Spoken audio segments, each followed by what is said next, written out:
Hello friends, good morning everybody. आपण standard 10चा effect of electric current हा chapter आत्तापर्यंत बघत होतो. तर या चॅप्टरचे न्यूमेरिकल्स आज आपल्याला समजून घ्यायचे आहेत. बघा, कोणत्याही सब्जेक्टमध्ये स्पेसिफिकली सायन्स असेल, 11-12चं फिजिक्स किंवा केमिस्ट्री असेल, तर या कोणत्याही सब्जेक्टमध्ये न्यूमेरिकल हा जो पार्ट आहे, प्रॉब्लेम सॉल्विंग हा जो पार्ट आहे हा खूप महत्त्वाचा असतो. थेअरीमध्ये आपल्याला कदाचित बऱ्याच वेळी आउट ऑफ मार्क मिळवायला थोडीशी अडचण येऊ शकते, बट न्यूमेरिकल्समध्ये जर आपल्या स्टेप्स प्रॉपरली फॉलो केलेल्या असतील आणि step by step proper calculations केलेले असतील तर त्या केसमध्ये आपल्याला आउट ऑफ मार्क मिळवण्याचे चान्सेस असतात. म्हणूनसाठी न्यूमेरिकल हा पार्ट खूप महत्त्वाचा आहे. बरेच जण या गोष्टीकडे निग्लेक्ट करतात किंवा बरेच जण या गोष्टीला इग्नोर करतात. ठीक आहे. सो या चॅप्टरचे न्यूमेरिकल्स आपल्याला समजून घ्यायचे आहेत. सॉल्व न्यूमेरिकल्स ऑलरेडी बुकमध्ये काही दिलेले आहेत. आपण अनसॉल्व न्यूमेरिकल पण आता सॉल्व करणार आहोत. सो त्या न्यूमेरिकलकडे जाण्यापूर्वी बेसिक पूर्ण चॅप्टरचं समराईज करणं आणि या चॅप्टरमध्ये जे काही आपण शिकलोय, जे काही न्यूमेरिकलसाठी आपल्याला फॉर्म्युलेज लागणार आहे त्याची एक लिस्ट आउट करणं आपल्याला या ठिकाणी गरजेचं आहे. मग आता ही लिस्ट मी तुम्हाला बनवून देतोय, जे आपल्याला कोणत्याही प्रॉब्लेममध्ये ह्या ज्या लिस्ट आहेत या लिस्ट आपल्याला कामा येणार आहेत. ठीक आहे. सो ही जी लिस्ट ऑफ फॉर्म्युले आहे ही मी आता तुम्हाला तयार करून देतोय. नोट डाऊन सगळ्यांनी करून घ्यायची आहे. यावर बेस सगळे न्यूमेरिकल आपले इथून पुढचे असणार आहेत. ठीक आहे. ओके. सो सगळ्यात पहिला फॉर्म्युला ॲक्च्युली तुम्हाला या 10वीच्या टेक्स्टबुकमध्ये दिलेला नाही आहे, बट तुमच्या 9th किंवा 8th स्टँडर्डमध्ये हा फॉर्म्युला कदाचित तुम्हाला झालेला आहे, आपल्याला माहिती आहे. सगळ्यात फर्स्ट फॉर्म्युला मी तुम्हाला लिहून देतोय, दॅट इज ओहम्स लॉचा फॉर्म्युला. ठीक आहे. So what is Ohm's law? Formula काय ओहम्स लॉचा? So it is simply the relationship between three things, that is voltage, potential difference, voltage किंवा त्यालाच आपण पोटेन्शियल डिफरन्स आपण म्हणू शकतो. इट इज व्होल्टेज किंवा त्यालाच आपण शब्द वापरतो बऱ्याच वेळा पोटेन्शियल डिफरन्स किंवा फक्त पोटेन्शियल सुद्धा बऱ्याच वेळा म्हटलं जातं. It is potential difference. बरोबर आहे. त्यानंतर it is I. Second thing, it is I म्हणजे काय माहिती सगळ्यांना, आपल्याला इलेक्ट्रिक सर्किट्समध्ये आपण आय हा सिम्बॉल करंटसाठी वापरतो. अँड आर हा रेजिस्टन्स, दॅट इज कॉन्स्टंट ओम्सनं घेतलेला आहे ओम्स लॉसाठी. ठीक आहे. सो तीन गोष्टीमधलं रिलेशन आहे, that is Ohm's law. V is equal to I R. यावरनं आपल्याला रिअरेंज करून depend on the given data नेमकं काय कॅल्क्युलेट करायचं आहे हे आपण बघू शकतो किंवा कॅल्क्युलेट करू शकतो. आता या केसमध्ये आपण जे काही बघतोय यामध्ये आपल्याला ॲज पर रिक्वायरमेंट हा फॉर्म्युला रिअरेंज करता आला पाहिजे.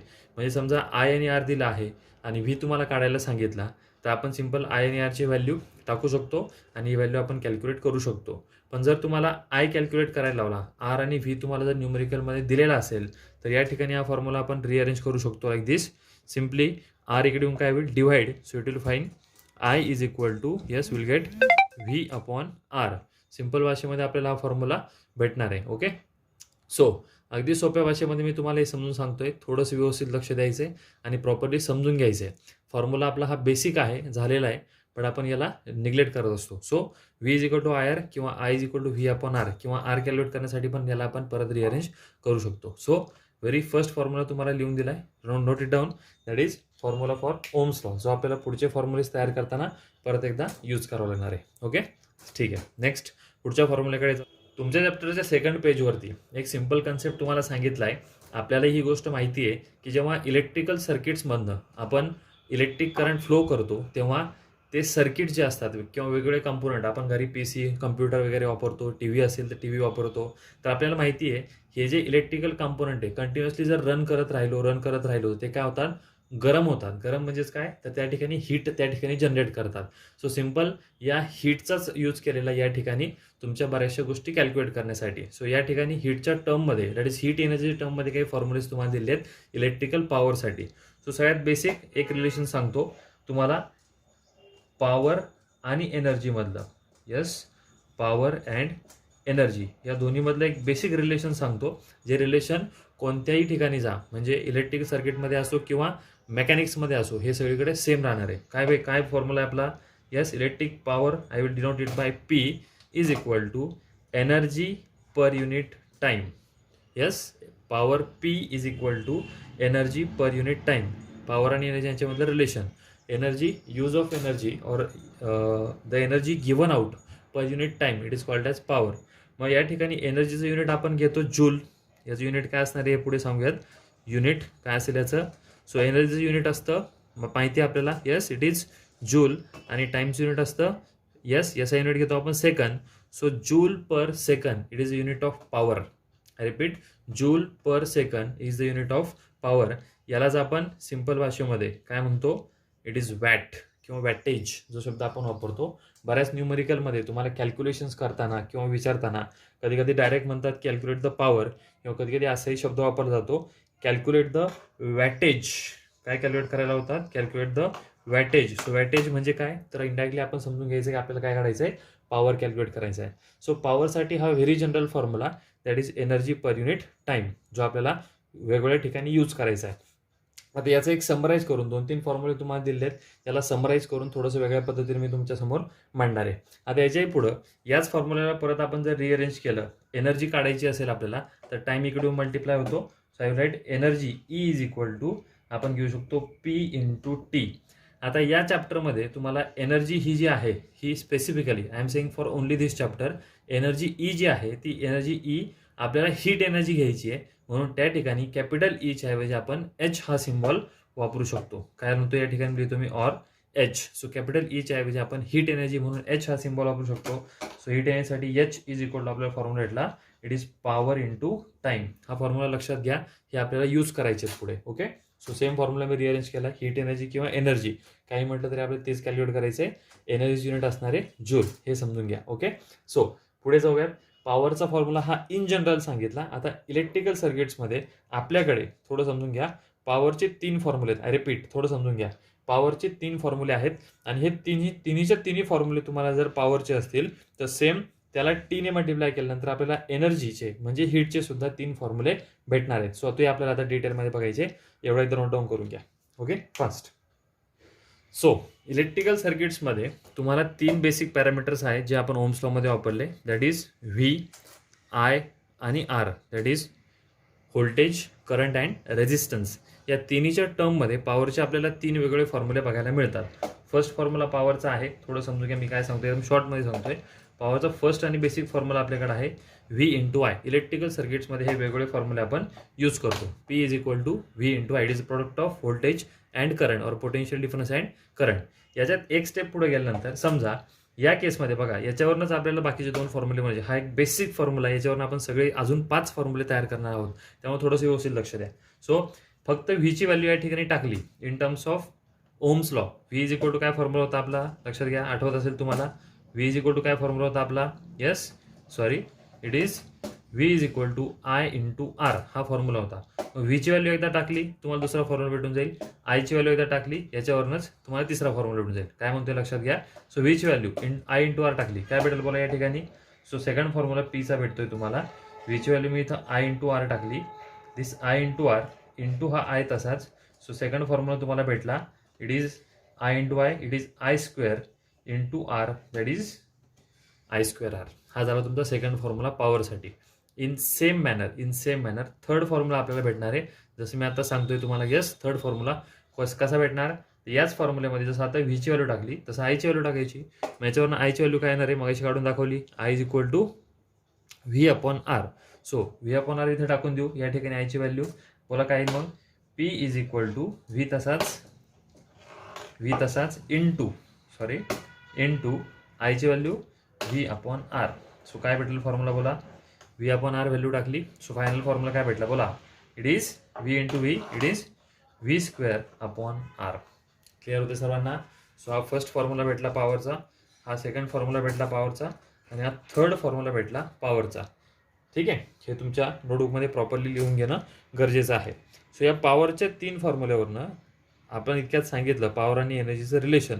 जर या केसमध्ये सिंपल भाषेत सांगतोय लक्षात घ्या, जर आपल्याकडे पॉवरचे 3 फॉर्म्युले असतील 1, 2 अँड 3, तर या केसमध्ये आपल्याकडे समोर लक्ष द्या, या केसमध्ये आपल्याकडे एनर्जी सुद्धा काय येणार आहे, हीट एनर्जी सुद्धा काय होणार आहे, 3 फॉर्म्युले आपल्याला भेटू शकतात.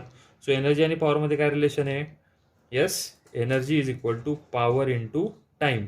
म्हणजे पॉवरला हा जो फॉर्म्युला आहे त्याला फक्त कशाने मल्टिप्लाय करायचं आहे, टीने, दॅट इज टाईमने मल्टिप्लाय करायचं आहे. You will get energy. It is denoted by E or H, कशाने पण तुम्ही ती दाखवू शकता. सो मी पहिल्या आणि दुसऱ्या आणि तिसऱ्या तिन्ही फॉर्म्युल्यासाठी सेपरेट फॉर्म्युला या ठिकाणी तयार करतोय, थोडंसं व्यवस्थित समजून घ्यायचं आहे. ठीक आहे, नेक्स्ट. सो याला काय करायचं, फक्त एक लक्षात आलं, टीने फक्त मल्टिप्लाय करायचं आहे. सो इथं मल्टिप्लाय फक्त टी टाकून दिला तर आपल्याला 3 फॉर्म्युले भेटणार आहे. स्टेप बाय स्टेप लिहितो. पहिल्यासाठी इथं टीने मल्टिप्लाय केलं तर heat energy H is equal to किंवा E इज इक्वल टू काही पण म्हणा, याला टीने मल्टिप्लाय करायचं आहे. It is V into I into T. हा फर्स्ट फॉर्म्युला आपल्याला भेटला हीट एनर्जी करता. सेकंड फॉर्म्युला इथं जर मी टीने मल्टिप्लाय केलं तर मला काय भेटणार आहे बोला, इथं जर मी टीने मल्टिप्लाय केलं तर मला काय भेटणार आहे बोला, I square R into T. Correct, very good. It is I square R into T. हा झाला माझा सेकंड फॉर्म्युला. लास्ट आपला थर्ड फॉर्म्युला भेटेल, याला फक्त टीने मल्टिप्लाय करायचं आहे. So H is equal to V square upon R into T. V square upon R into T. हा तिसरा फॉर्म्युला आपल्याला या ठिकाणी भेटला. H is equal to V into I into T. H is equal to I square R into T. H is equal to V square R into T. Simply या फॉर्म्युल्याला फक्त कशा मल्टिप्लाय केलं आहे, टीने मल्टिप्लाय केलं, दॅट इज टाईम. आपल्याला heat एनर्जीचे फॉर्म्युले भेटले. ठीक आहे, मी काय सांगतोय परत एकदा, या एका फॉर्म्युल्यावर आपण हे सगळे फॉर्म्युले काढले, लक्षात घ्या. हा एक फॉर्म्युला, हा एक फॉर्म्युला, एवढंच फक्त माहीत पाहिजे. So B equal V into I square R, V square upon R. 3 फॉर्म्युले हीटसाठी, हे 3 फॉर्म्युले. Note it down fast. पुढे कंटिन्यू करतोय लगेच पटकन.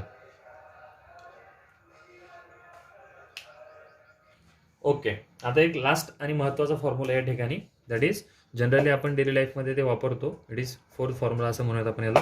It is unit, 1 unit. बरोबर आहे, आपण इलेक्ट्रिसिटीचे बिल आल्यानंतर म्हणतो किती युनिट झाले, 1 युनिट झालं, 2 युनिट झालं, काय असेल ते किती युनिट बिल आलं, असं आपण बऱ्याच वेळा म्हणतो.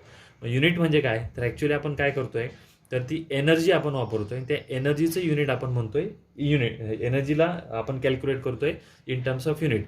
मग 1 युनिट एनर्जी म्हणजे किती, जी इलेक्ट्रिकल एनर्जी आपण यूज करतो, 1 युनिट म्हणजे किती. आता हे आपण या ठिकाणी समजून घेणार आहे. ओके, सो सिंपल भाषेमध्ये जनरली तुम्हाला तुमच्या चॅप्टरच्या पेज नंबर 3 वरती एक बॉक्स दिला आहे, त्यामध्ये हे युनिट काय आहे ते तुम्हाला स्पेसिफिकली एक्सप्लेन करून सांगितलं आहे. दॅट इज सिंपल भाषेमध्ये आपण वॅट हे जे युनिट वापरतो, सो 100 वॅट, 1 वॅट हे खूप स्मॉल युनिट आहे. आपण एनर्जी खूप जास्त प्रमाणात वापरतो, म्हणून इन टर्म्स ऑफ वॅट घेण्यापेक्षा ती आपण घेतो किलो वॅटच्या टर्ममध्ये. राईट, लक्ष द्या. वॅटच्या टर्ममध्ये घेण्यापेक्षा आपण ती कॅल्क्युलेट करतोय किंवा मेजर करतो जनरली किलो वॅटच्या टर्ममध्ये. आणि कॅल्क्युलेट करताना पर सेकंद हे आपलं SI युनिट असतं, बट सेकंडच्या ऐवजी आपण टाईमसाठी युनिट वापरतो या ठिकाणी आर, दॅट इज तास. बरोबर आहे नाही. सो मला सांगायचं काय, पर सेकंडचं कॅल्क्युलेशन करण्यापेक्षा आपण प्रॅक्टिकली डेली लाईफमध्ये आपण हे आर्सच्या टर्ममध्ये आपण कॅल्क्युलेशन्स करतो. सो एनर्जी कॅल्क्युलेट करताना पॉवर इंटू टाईम, फॉर्म्युला आपल्याकडे एनर्जीचा आहे E, ज्याला आपण H पण म्हटलो होतो, that is power into time. So याचं युनिट आपण जनरली घेताना, लक्षात आहे मी काय सांगतोय, कॅल्क्युलेशन करताना वॅट सेकंड असं घेऊ शकतो. बरोबर आहे, पॉवरचं युनिट वॅट इंटू सेकंड. पण त्याऐवजी इथं वॅटच्या ऐवजी आपण काय घेतोय, किलो वॅट. बघा लक्षात घ्या, वॅटच्या ऐवजी आपण काय घेतोय, किलो वॅट. अँड सेकंडच्या ऐवजी आपण काय घेतोय, hour. So kilo watt hour, किंवा त्यालाच आपण लिहिताना फक्त KWH असंही बऱ्याच वेळा आपल्याला बघायला मिळतं. तुम्ही जर तुमचं मीटर जे आहे त्या ठिकाणी युनिट कॅल्क्युलेट करायला गेलं किंवा बघायला गेलं तर त्या ठिकाणी KWH साईडला तुम्हाला लिहिलेलं दिसू शकतं. सो KWH म्हणजे काय, kilo watt hour. So 1 kilo watt hour म्हणजेच तुमचं असतं 1 unit. 1 kilo watt hour energy म्हणजे तुमची काय असते, 1 युनिट एवढी एनर्जी तुमची हे असते. सो एक गोष्ट लक्षात ठेवा, तुम्हाला जे न्यूमेरिकल्स येणार आहेत, प्रॉब्लेम येणार आहे, कोणत्याही प्रॉब्लेममध्ये जर तुम्हाला कॅल्क्युलेट करायला लावलं तर कॅल्क्युलेट करायला लावलं की एखादं इन्स्ट्रुमेंट आहे तुमच्या घरामध्ये, तुम्ही फॅन वापरताय, बल्ब वापरताय, त्या फॅनने किंवा बल्बनं 1 तासामध्ये, 10 तासामध्ये, किंवा विचारलं जे काय असेल ते, एवढ्या वेळेमध्ये किती युनिट इलेक्ट्रिसिटी कन्झ्युम केली, असं जर तुम्हाला विचारलं किती युनिट, तर युनिट काढायचं म्हणजे तुम्हाला काय काढायचं आहे, तर तुम्हाला किलो वॅट आर, किती किलो वॅट एनर्जी पर आर किंवा काय असेल ते आपल्याला कॅल्क्युलेट करायचं. सो KWH म्हणजेच काय असणार तुमचं युनिट. क्लिअर होते सगळ्यांना. सो युनिट काढायचं म्हणजे किलो वॅट आर काढायचं, एवढं लक्षात ठेवा. That is the unit of energy first of all. Clear होते सर्वांना. सो सिंपल भाषेमध्ये युनिट काढायचे म्हणजे आपल्याला KWH काढायचं, किलो वॅट आर काढायचं, हे फक्त लक्षात ठेवा. क्लिअर आहे सगळ्यांना. चालेल, हे झाले तुमचे सगळे फॉर्म्युलेज. हेच फॉर्म्युले आपल्याला यूज करायचे आहेत पुढे न्यूमरिकल्समध्ये. हे लिस्ट आउट करून घ्या. नेक्स्ट लेक्चरमध्ये, नेक्स्ट व्हिडिओमध्ये आपले न्यूमरिकल्स जे तुमचे अनसॉल्ड आहेत एक्सरसाइजमधले, त्याचं सोल्युशन आपण देणार आहे. Okay, thank you very much. Properly note down करा आणि एवढे फॉर्म्युलेज एका सिंगल पेजवरती लिहून न्यूमरिकल सॉल्व्ह करताना समोर ठेवायची सवय लावा, जेणेकरून आपल्याला हे पटापटा आठवतील, शोधता येतील आणि पटापटा आपल्याला त्याचा यूज करता येईल, जेणेकरून हे लक्षात राहायला सोपं जाईल. ठीक आहे. Thank you very very much. Have a great day ahead. Okay.